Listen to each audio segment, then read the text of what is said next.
Hello guys, ito yung pinatuyo ko na dahon ng malunggay. Mga 2 weeks almost sa ref ko siyang nilagay. So, gawin natin siyang tea. Kung marami kayong malunggay na tanim guys, huwag yung ganituhin nyo na lang gawin yung tea. Maganda to siya para sa mga arthritis.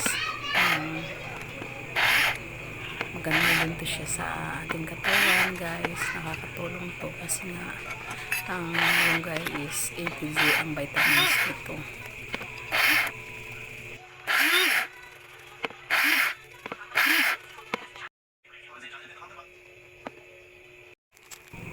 Lagyan natin siya guys, repack natin siya sa tibag. Ang tibag naman ay mabibili natin sa online, tsaka mura lang din to siya.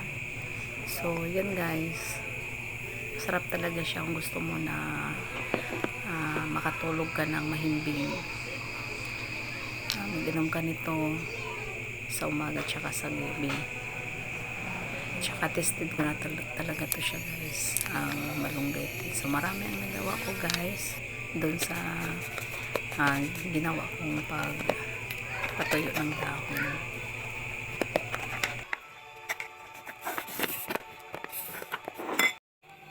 Kung sobrang busy naman kayo guys, pwede lang dahon lang, 15 leaves lang, ganyan, kainin lang.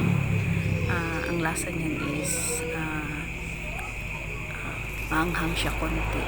Nakaka-cleanse siya guys sa loob sa tiyan natin.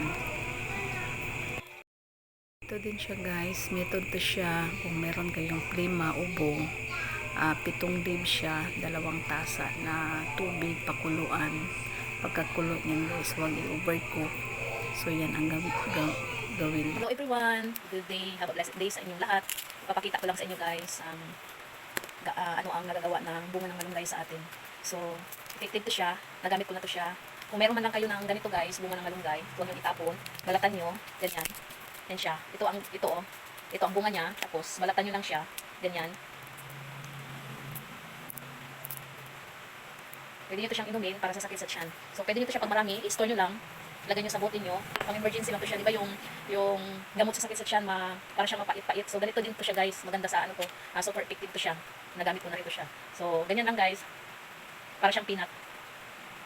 Inumin, tapos pag uminom kayo ng tubig nito guys, matamis ng tubig. So, yan lang guys, for today's video, makakatulong ko sa inyo, kung wala man lang tayong makitang gamot, sumasakitan siya ng kasama natin sa bahay. So, ito guys, alternative to siya na pamamaraan sa gamot sa sakit sa tiyan. So, thank you. Yun lang. Have a blessed day. Bye-bye. Thank you for watching.